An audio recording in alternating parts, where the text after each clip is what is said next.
Hi, and welcome to my planning nuggets. The purpose of these vlogs is to talk about things that will help you with your business strategy and your operations for your small businesses.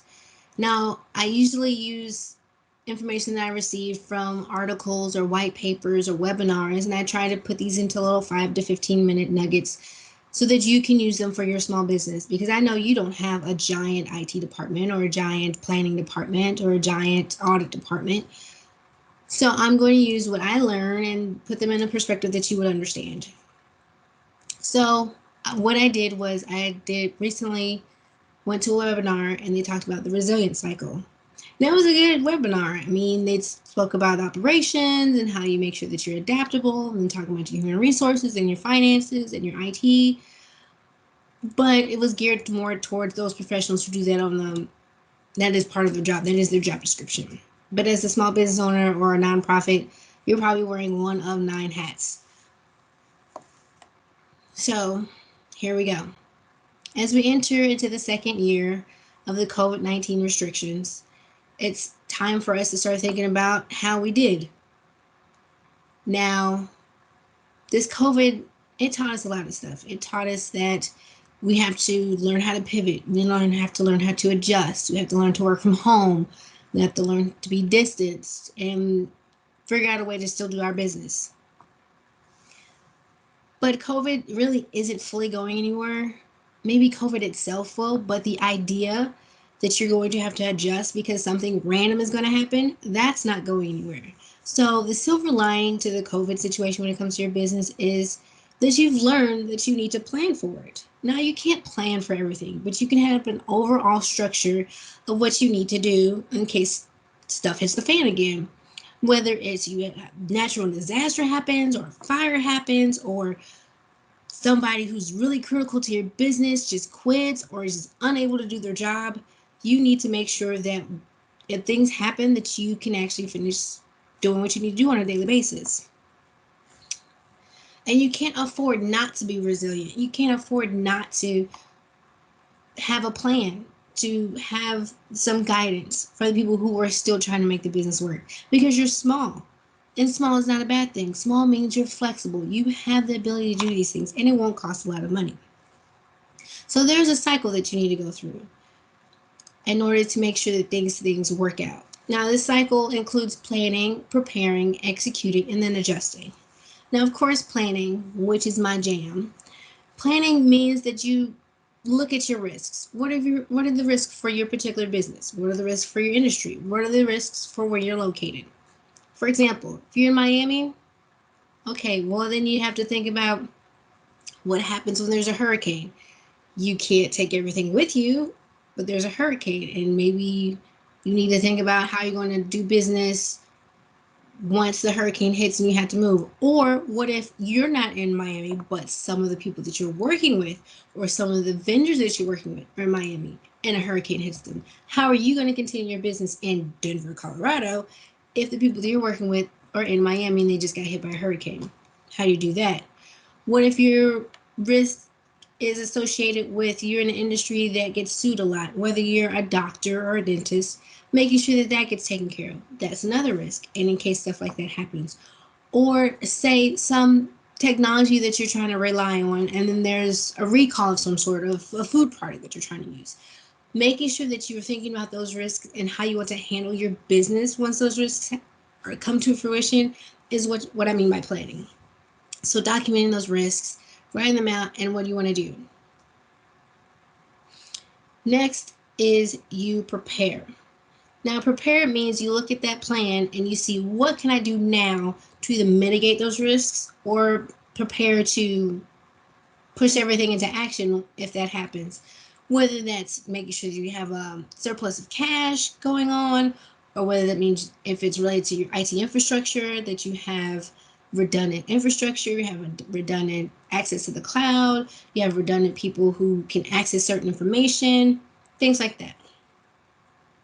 Then you move on to the execution phase. And of course, that means it hit the fan. Whatever you thought bad that was going to happen would happen. Or something random happened that you did not know was going to happen. Case in point, COVID-19. And you have to execute this phase.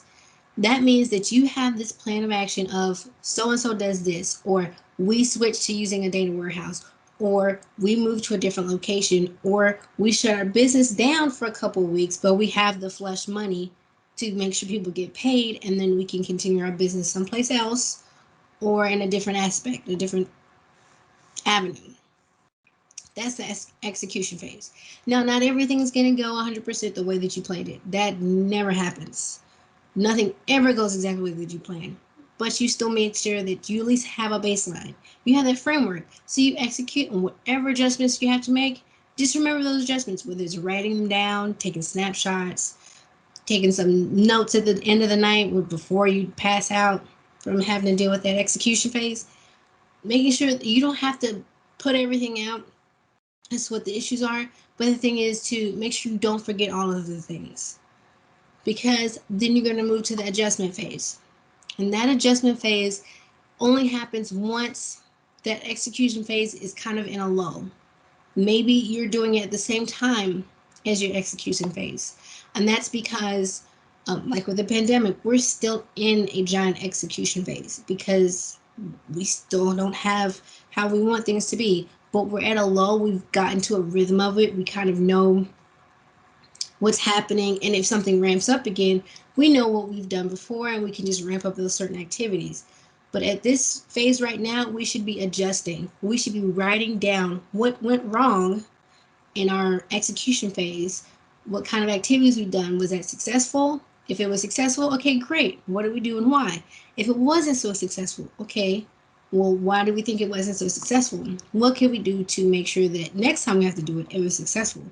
What happened that we didn't know anything about? Say, for example, with COVID. Oh, I had no idea that several people had issues with having access to internet.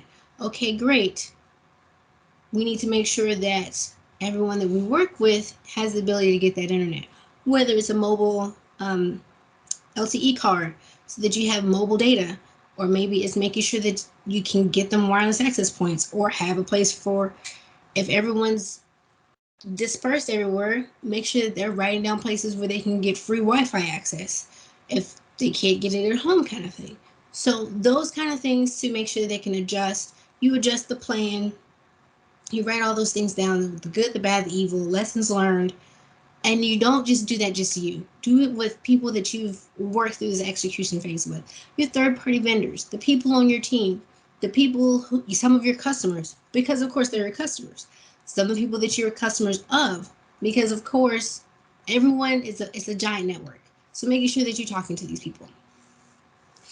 And then you start that cycle all over again. You take what you've noted in that adjust phase and you go back to the plan phase. And then you keep going because it's ever growing, ever shifting. And it actually, this phase is the perfect phase for you to come up with innovations, because you've gone through what's happened, you've gone through this issue, and you've innovated. Making sure that you note that, and you've noted how this challenging time has created something new, something different, something to help your company or nonprofit grow and to support the customers that you want, support that mission that you have, is the best thing ever. So this resilience phase is not just about survival. It's about helping you grow, because nothing is ever going to stay the same. And if you do, it's your business and your nonprofit is going to be left behind. So again, it's all about planning, then you execute it. You plan, you prepare, you execute, you adjust. It's a whole big cycle. And I think that that's going to help you in your nonprofits. And that is your planning nugget for the day. Thank you and have a good day. Happy Friday.